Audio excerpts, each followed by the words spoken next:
دامن میں لگا لینا. عورت دیندار ہوگی تو دین کی برکت سے اللہ تعالیٰ تمہیں دنیا بھی دے گا آخرت بھی عطا فرمائے گا. ورنہ عورتیں بڑی چالو ہوتی. ایک دفعہ 4-5 ٹھور مبلغ جاتے رہے تبلیغ کرے صافہ باندھے جاتے رہے بیچارے. باہر گئے تو ایک پیڑ کے نیچے ایک عورت کو دیکھا رو رہی تھی. لوگوں نے دیکھا تو ترس آیا کہ یار تنہائی میں ایک عورت رو رہی ہے.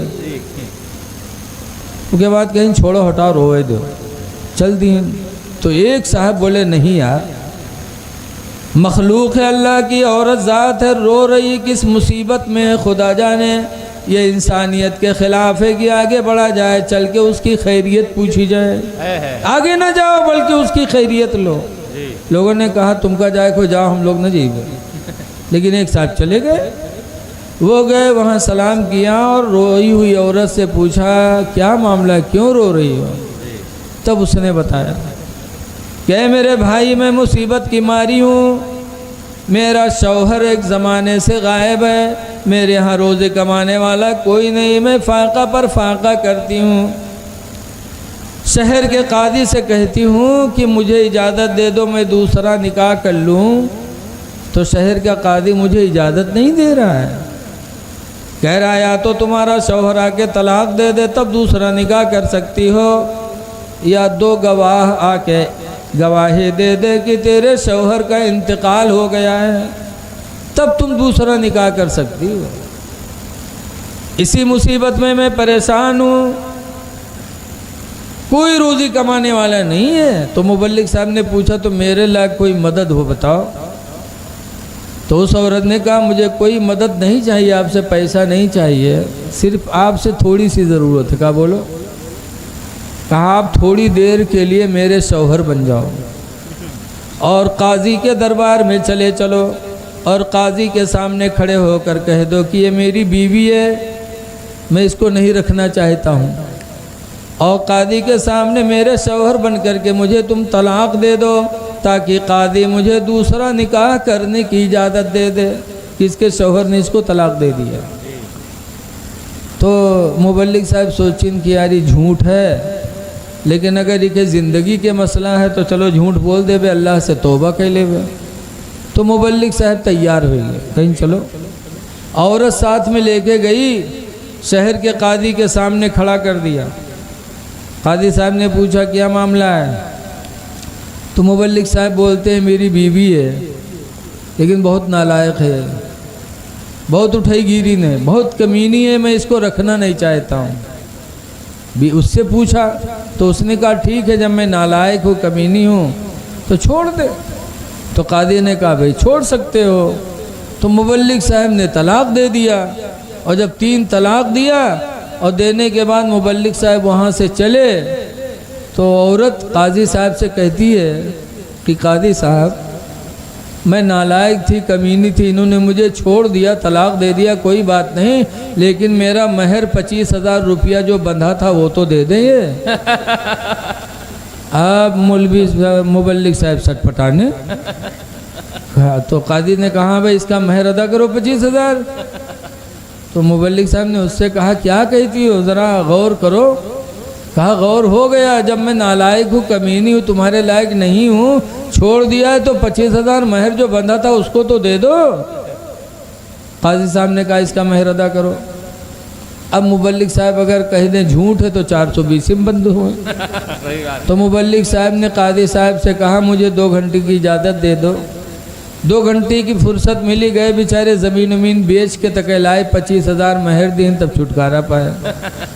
تو عورتوں کا مکر بہت بڑا ہوتا ہے. قرآن کریم میں بتایا گیا عورتوں کا مکر بہت بڑا. اس لیے لوگوں دیندار عورت سے شادی کیا کرو. اگر دیندار عورت نکاح میں مل گئی تو انشاءاللہ دنیا بھی سکون کی ہوگی آخرت بھی سکون کی ہوگی. آج غوث اعظم کا پرچم پورے دنیا میں لہرا رہا ہے. کیوں؟ یہ ان کی ماں کی دین تھی کہ ماں بہت طیبہ طاہرہ تھی.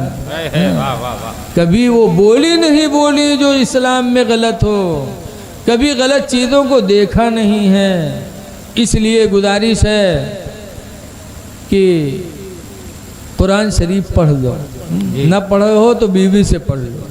بیوی نے اپنے شوہر کو قرآن پڑھا دیا، اور جب قرآن پڑھا دی تب ایک دن بیوی پھر کہا تھا، اے میرے پیارے شوہر ایک تمنا ہماری اور ہے۔ کہا کیا؟ کہا جاہل تھے قرآن کے قاری ہو گئے، اب دوسری تمنا میری یہ ہے کہ صبح اٹھا کرو تو نماز فجر پڑھ لیا کرو، کیونکہ فجر پڑھو گے منہ ہاتھ دھلو گے اور فجر پڑھ لو گے تو چہرے پہ نماز کی برکت سے نور برسے گا اور اسی بہانے تلاوت قرآن حکیم ہو جائے گی۔ پڑھ لو، اس لیے کہ حضور نے فرمایا من ترک صلاۃ الفجر، جس نے نماز فجر کو چھوڑا فلیس فی وجہہ نور، تو حضور فرماتے اس کے چہرے پہ کوئی چمک نہیں ہوگی۔ تو غصہ آئے گا، کہیں تھا انگلی پکڑے ہو تو پکھوڑا پکڑے کوشش کر دو، قرآن پڑھائے پائے ہو تو نماز پر نمبر لگائے ہو، غصان۔ تب بیوی کیسے میرے پیارے شوہر 5 وقت کی نماز اللہ نے فرض کیا ہے، 4 وقت تمہاری مرضی، لیکن 1 وقت ہماری مرضی سے پڑھ لو۔ نماز فجر اٹھ کے پڑھ لو، 10 منٹ پہلے اٹھ لو، منہ ہاتھ دھلتے ہی ہو، وضو کر کے نماز فجر پڑھ لو۔ خیر بیوی نے منانا شروع کیا، شوہر مان گیا، نماز فجر پڑھنے لگا، اور نماز فجر پڑھتے پڑھتے اللہ نے وہ برکت عطا فرمائی کہ 5 وقت کا خود بخود نمازی ہو گیا۔ کیوں؟ اللہ کا وعدہ کبھی غلط نہیں ہے۔ 21ویں پارے کے شروع میں اللہ فرماتا ہے ان الصلاۃ تنہی عن الفحشاء والمنکر، بے شک نماز برائیوں اور بے حیائیوں سے روک دیتی ہے۔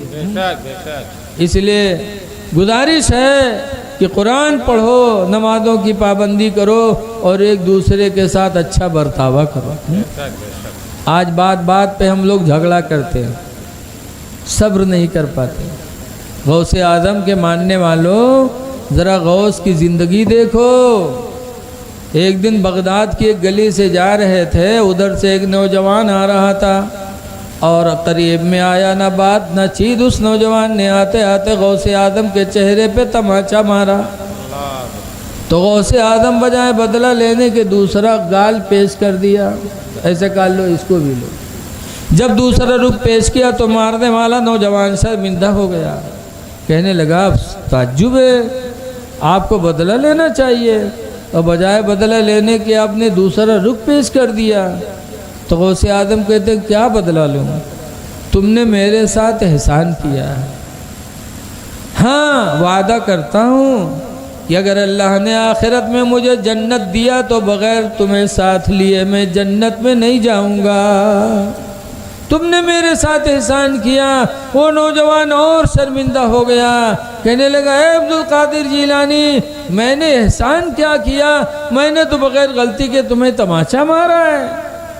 تو غوث پاک کہتے تم نے بغیر غلطی کے مجھے تماچا مارا، مجھے غصہ پیدا ہوا، پھر میں نے غصے کو پی لیا اور میں نے صبر کر لیا، تو صبر کی نیکی تمہارے وجہ سے مجھے مل گئی۔ تم مارے نہ ہوتے تو صبر کرنے کا موقع کہاں ملتا؟ تو صبر کی نیکی تمہاری وجہ سے مجھے نصیب ہوئی ہے، اس لیے میں تمہارا احسان مانتا ہوں۔ اگر قیامت میں اللہ نے جنت دی تو میں تمہیں جنت میں لے کے جاؤں گا۔ وہ نوجوان غوث اعظم کے قدموں میں گرا اور رونے لگا، کہا عبدالقادر جیلانی مان گیا کہ اللہ تعالیٰ کے لیے تم نے اپنے نفس کو ختم فرمایا۔ فوراً وہ غوث اعظم کا سچا پکا مرید ہو گیا۔ اے لوگو، یہ ہے غوث اعظم کہ صبر کرتے تھے۔ کیوں نہ صبر کریں؟ نبی کریم کی اولاد ہیں۔ نبی کے بارے میں بھی لکھا ہے لا یجزی السیئۃ بالسیئۃ، کہ رسول اللہ برائی کا بدلہ بھلائی سے، لا یجزی السیئۃ بالسیئۃ، کہ نبی برائی کا بدلہ برائی سے نہیں دیتے تھے، برائی کا بدلہ برائی سے نہیں دیتے تھے۔ لیکن یعفو ویصفحو، لیکن نبی معاف کر دیتے تھے، درگزر کر دیتے تھے۔